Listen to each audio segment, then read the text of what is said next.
केंद्र शोषण करती है, राज्य शोषण करता है। हमें अपना सरकार चाहिए ताकि हम अपना हक और हुकूक और अपना डेवलपमेंट की बात कर सकें। हम चाहते हैं कि हम जहां रहते हैं, हमारी जो मिट्टी है, हमारा जो गांव है, उसका भी विकास हो। लड़ाई तो इसी का। जब हम देश चलाते हैं तो हमें ये निर्णय लेने का हक है कि हमारा इलाका का डेवलपमेंट होगा या नहीं होगा। अगर नहीं होगा तो हम देश को नहीं चलने देंगे। मिथिला राज्य, बिहार से पृथक इस राज्य की मांग लगातार सोशल मीडिया पर हम लोग देख रहे हैं और ये जो मांग है सड़क पर परिणीत अब होती दिख रही है। जंतर मंतर पर बिहार से काफी लोग आए हुए हैं और भी जगहों से आए हैं। दिल्ली के क्षेत्रों में जो बिहार के खासतौर पर मिथिला क्षेत्र के जो बाशिंदे हैं, जो रहते हैं, उनको सड़क पर एकत्रित किया गया है। काम किया है मिथिला स्टूडेंट यूनियन ने खास तौर पर। अविनाश जी हमारे साथ है। अविनाश जी, मिथिला राज्य की जरूरत क्यों पड़ रही है? सबसे पहले तो आपसे ये जानना चाहेंगे। देखिए, आजादी के बाद जब पूरे देश में राज्यों का गठन हुआ, गठन का मूल आधार था संस्कृति और भाषा। हम लोगों के साथ खिलवाड़ किया गया और हमें हिंदी के साथ जोड़ दिया गया। मैं उसी बात का आज यहाँ पे आपके मीडिया बंधुओं के माध्यम से उसी बात को रख रहा हूँ कि हमें हिंदी के साथ जोड़ा तो गया।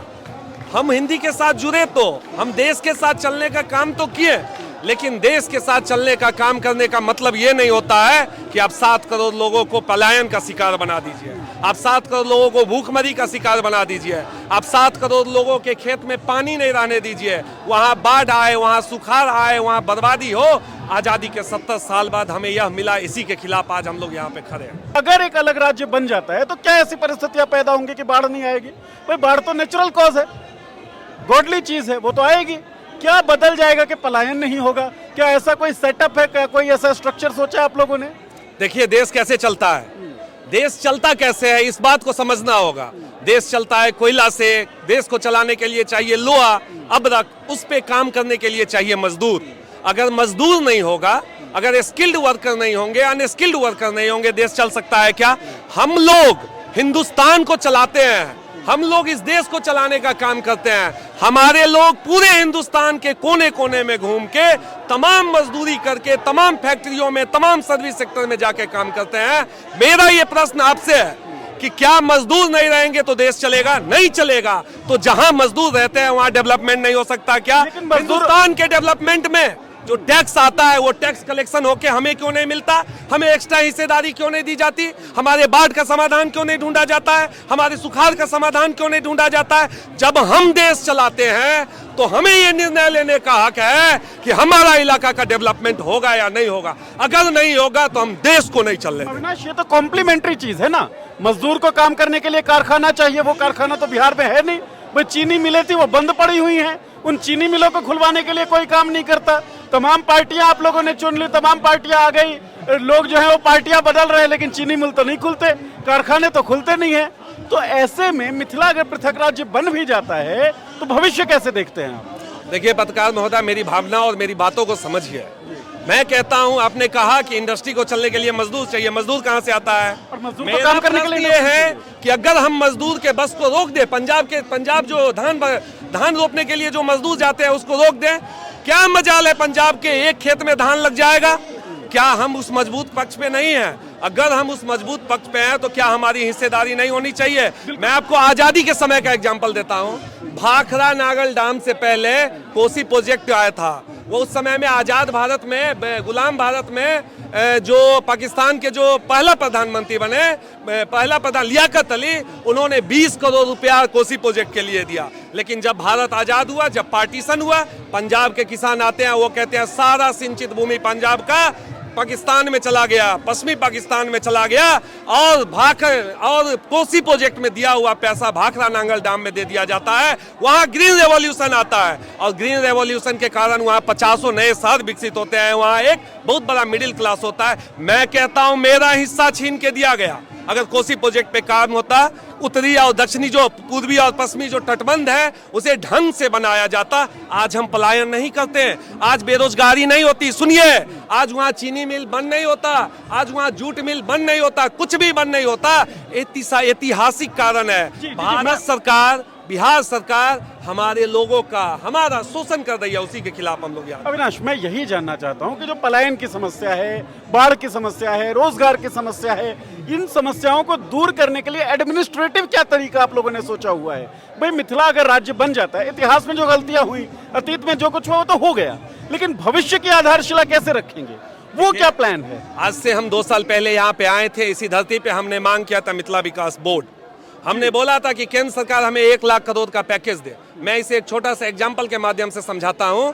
अभी दिल्ली से लेके कश्मीर तक एक रेल मार्ग बन रहा है, आप लोगों ने फोटो के माध्यम से देखा होगा। एक पुल बना है चेनाब नदी पे, वहां 3000 करोड़ रुपया में वह पुल बना है। वह पूरा प्रोजेक्ट 60,000 करोड़ है। आप निकालिए, डेटा निकालिए और देखिए जम्मू कश्मीर का टैक्स में कितना योगदान है, पश्चिम जो ये जो असम साइड का जो है उसका टैक्स में कितना योगदान है। वहां टैक्स में योगदान नहीं है, वहां पैसे नहीं आते हैं, लेकिन लाखों करोड़ों रुपया इन्वेस्टमेंट होता है। हमारे लोग पूरे देश में घूम घूम के काम करते हैं और हमें कुछ नहीं दिया जाता है। जानबूझ के हमें उपनिवेश बना दिया गया है ताकि भारत के विभिन्न शहरों का विकास हो। हम चाहते हैं कि हम जहां रहते हैं, हमारी जो मिट्टी है, हमारा जो गांव है, उसका भी विकास हो। लड़ाई तो इसी का, और तरीका यही है विकास करने का, और कोई तरीका नहीं है।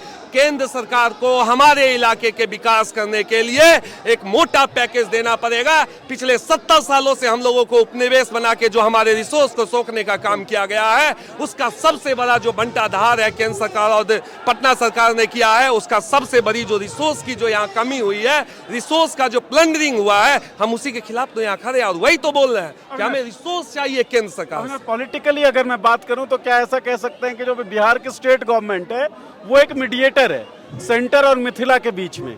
क्या आप ऐसा मानते हैं? और उस मीडिएटर, संघों का देश है, स्टेट एक मीडिएटर होता है अपने डेवलपमेंट के लिए, ये कहीं से कोई शक नहीं है। लेकिन स्टेट का ये काम नहीं होता है कि सारा डेवलपमेंट का रकम नालंदा में लगा दिया जाए। आपको सुन के आश्चर्य होगा, मैं 10 डिस्ट्रिक्ट का नाम लेता हूं, आप जाके देख लीजिए। दरभंगा, मधुबनी, समस्तीपुर, सहरसा, सुपौल, कटिहार, अररिया, किशनगंज, पूर्णिया, एक रेलवे ओवरब्रिज नहीं बना। पटना चले जाइए, पिछले 5 सालों में 40 रेलवे ओवरब्रिज बना है। कौन जिम्मेवार है? क्या ये सरकार हमारे लिए सोच रही है? पटना में बैठी सरकार नहीं सोच रही है। केंद्र से पैसा आता है, वो पटना में लगता है, गया में लगता है, नालंदा में लगता है। यही बात तो हम कह रहे हैं कि केंद्र शोषण करती है, राज्य शोषण करता है। हमें अपना सरकार चाहिए ताकि हम अपना हक और हुकूक और अपना डेवलपमेंट की बात कर सकें। लेकिन जब जब ये मिथिला राज्य का कॉन्सेप्ट या मिथिला राज्य की बात उठती है, जब जब इसके बारे में बातचीत होती है, तो खुद जो मिथिला राज्य में आने वाले क्षेत्र हैं उसमें भी बहुत सारा कॉन्फ्लिक्ट देखने को मिलता है कि मिथिला राज्य का मतलब मोटे तौर पर मधुबनी और दरभंगा बता दिया जाता है कि भैया दरभंगा जो है उसको प्रोमिनेंस मिलेगा, तो बाकी के जो इलाके हैं वो आप लोगों के साथ अलाइन नहीं हो पाते हैं। ये क्या मामला है? देखिए, इस परसेप्शन को हम लोग गलत इस बार साबित कर चुके हैं। हमारे हजारों लोग आए हैं, कटिहार से, पूर्णिया से आए हैं, सहरसा से आए हैं, पश्चिम चंपारण से आए हैं, बेगूसराय से आए हैं, सारे लोग आए हैं। सारे लोगों को हमने पिछले 5 सालों में जाके समझाने का काम किया। आप यहाँ सर्वे कीजिए, सारा धर्म, सारा जाति, सारा वर्ग, सारे लोग आए हैं और सारे लोगों की चाहत है कि अब बहुत हुआ, आज़ादी के 70 साल बाद भी हमें कुछ नहीं मिला। हमें अब अपने डेवलपमेंट के लिए खुद की सरकार बनाना पड़ेगा, खुद की सोचना पड़ेगा, और इसी के लिए हम लोग यहाँ। और जिन लोगों को मिथिला के लोगों ने चुना था बिहार राज्य के मद्देनजर, बिहार से महापंचायत के लिए, उन लोगों का कितना समर्थन मिल रहा है आप लोग? देखिए, मैं तो कहता हूं मिथिला नेता विहीन है। एक नेता का नाम बताइए जिसने सवाल किया बिहार विधान परिषद में कि ये 10 जिला में या 15 जिला में एक भी ओवरब्रिज क्यों नहीं बना। एक नेता का नाम बताइए जिसने लोकसभा में क्वेश्चन किया कि मिथिला के क्षेत्र में जो 1900 मतलब आजादी से 150 साल पहले 250 उद्योग धंधा था, वो बंद क्यों पड़ा है। मिथिला नेता विहीन है और हमें नहीं लगता है कि ये लोग मांग उठाएंगे। और जब ये लोग मांग नहीं उठाएंगे तो हमारे युवाओं की फौज तैयार है जो पंचायत स्तर पे नेता बन के आ रहे हैं। और मुझे लगता है कि आने वाले समय में अगर मिथिला को राजनीतिक तौर पे सजग होना है तो इन युवाओं के कंधों पे हमें अब एक्सपेक्टेशन का भार देना होगा और हम बदलाव लाएंगे। अविनाश, आखिरी सवाल मैं आपसे ये पूछना चाहूंगा, तो is it safe to assume कि जो मिथिला स्टूडेंट यूनियन है उसके लिए पॉलिटिकली एक बड़ा ब्रेक थ्रू ये आंदोलन दे सकता है? देखिए, पिछला पंचायत चुनाव हुआ, उसमें हमारे सैकड़ों कार्यकर्ता जीत के आए। हमारे साथ राघव जी खड़े हैं, ये भी वार्ड मेंबर हैं लगमा पंचायत के, घनश्यामपुर प्रखंड के। हमारे जितने भी साथी हैं बहुत सारे जीत के आए हैं। मुझे ऐसा लगता है और मैं बार बार हर मंच से कहता हूं कि मिथिला को पिछले 70 सालों में राजनीतिक मुद्दा नहीं बनने दिया गया है। हम लोग यहाँ खूंटा गाड़ के मिथिला को राजनीतिक मुद्दा बनाएंगे। जिस तरह इस देश में जाति के मुद्दा पे वोट मिलता है, धर्म के मुद्दा पे वोट मिलता है, अब मिथिला में मिथिला के मुद्दा पे वोट मिलेगा। और जब मिथिला के मुद्दा पे वोट मिलेगा, मिथिला का विकास तय है, मिथिला राज बनेगा। मिथिला आज तक राजनीतिक मुद्दा नहीं बन पाया, उसी को राजनीतिक मुद्दा बनाने की कवायद है। यह आंदोलन एक कवायद है जिससे देश के सबसे पिछड़े क्षेत्रों में से एक क्षेत्र मिथिला विकास के उस रास्ते पर चल सके जो विकास का रास्ता उसकी लिगेसी रही है, जो विकास का रास्ता उसकी विरासत रही है। जन को होगी समस्या तो तंत्र से होंगे सवाल। आपकी आवाज अब सुनेगा देश, मुद्दा आपका, मंच हमारा। शेयर करें अपनी बात, हम बनेंगे आपकी आवाज़।